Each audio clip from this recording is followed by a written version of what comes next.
guys, Anna here at Pro Watercraft. Our SXR 1500 rear sponsons have been a really hot seller. They do a great job of really stabilizing this boat out, eliminating any unwanted wobbling. We like to call it the Death Wobble, and also helping with your cornering and your grip. The install on these is super easy, but we wanted to go ahead and give you guys a visual on what it looks like so you can gauge how easy it is to do. So your performance rear sponsons for your SXR 1500 from Pro Watercraft will arrive wrapped together, but don't be alarmed by the fact that they don't have any hardware. You're going to use all of your stock hardware that comes on your SXR 1500 to install your new performance rears from Pro Watercraft. Alright, so tools you're going to need for this install, you're going to need a 5mm Allen. You can either go like an Allen wrench route or you can go with a ratchet socket setup. We like to do the ratchet socket setup because it's going to be a little bit faster. Other than that, you're going to need all of the stock hardware that you pull off of this. So we already have the stock sponson removed off of this, but when you pull the stock sponson off, you should have 4 of these little guys here. Don't want to lose that. You're going to need it. You're going to have 4 bolts. And then you're going to have 4 washers. So when you pull those off, make sure you have all that stuff and hang on to it because you're going to want to use it to install the new sponsons. After you remove your stock sponsons off of here, you have all your OEM hardware that came off the ski. First thing you're going to do is take all these little inserts and you're going to pop them into the holes on your sponsons. Alright, so we have all 4 of those in there. Alright, so the easiest way to do this is going to be to put the washer onto the bolt. You'll want to throw a little bit of red Loctite on it just to help seal it up. And then we're going to push that bolt through the insert here. It's not a threaded insert, my bad. It doesn't really matter which bolt you start with. I think it's a little bit easier to start with the one in the back or the front just to make your life a little bit easier. You're going to get threaded in really gently. You don't need to tighten it down all the way because we're going to do that at the end. And I'm dropping my tools. So you'll just want to hand thread it in real easy. You want to make sure that that insert and that washer are in there. We'll thread it down real easy. We started with the front hole just to make our lives a little bit easier. But we'll tighten it down just enough to kind of keep it in place here. Alright, and then I'm going to do the back one next, just so I kind of have it locked down here. So we'll put our bolt in, find the hole that it's supposed to be in, and then we will gently thread that guy in there. Now it should go in really easy. So when you're putting your bolts in, they should go in nice and easy. If you feel any resistance, you want to be careful you're not putting the bolt in crooked because you might be cross-threading it, and we definitely don't want to be cross-threading anything.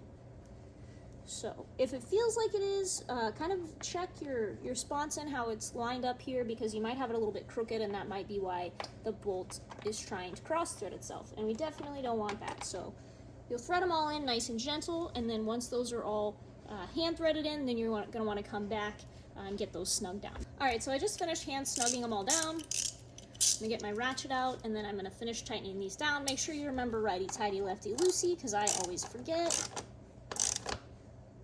So you'll just tighten these guys up until they're nice and snug.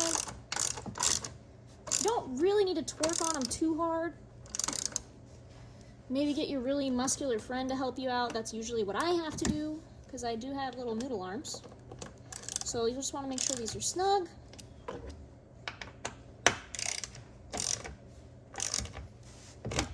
Whoa, careful.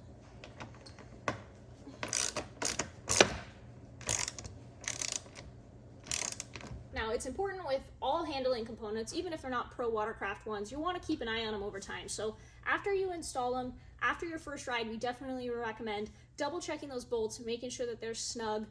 If you ride when it's really rough out or you do a lot of trailering, it's still good to double check all your stuff and make sure nothing's shook itself loose, because it would really suck to lose a sponson or a ride plate or anything like that. So we definitely recommend checking this stuff regularly and making sure that nothing has wiggled its way loose.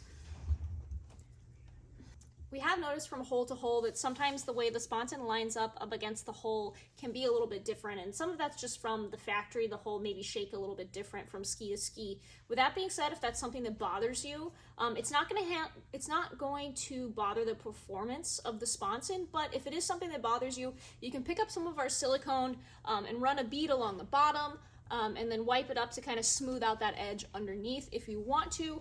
It's not really necessary, but if it's something you want to do, you're more than welcome to. Otherwise, it shouldn't. So things to look for when you try these out for the first time, you get your first ride on them. First and foremost, the death wobble, the uncomfortable teetering back and forth that you get pretty much at all speeds should be seriously alleviated or almost completely gone. That's one of the first things that I noticed when I tried these sponsons on my ski, was that I was really uncomfortable with it in stock form because it wanted to teeter back and forth, and I couldn't really tap into the power band because I was kind of white knuckling the ride because it was so unstable. So these sponsons, the biggest thing about them is that it helps with that stability.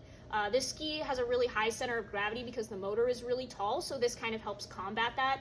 It does that because of how wide it is. It's a lot wider than the stock sponson, and then as far as your turning and your performance, this lip underneath here is going to help get you a lot more grip, as well as this kind of serrated edge that we have here. So when you go into the turn, you should feel a lot more rear grip, as well as the stability after adding these rear sponsons.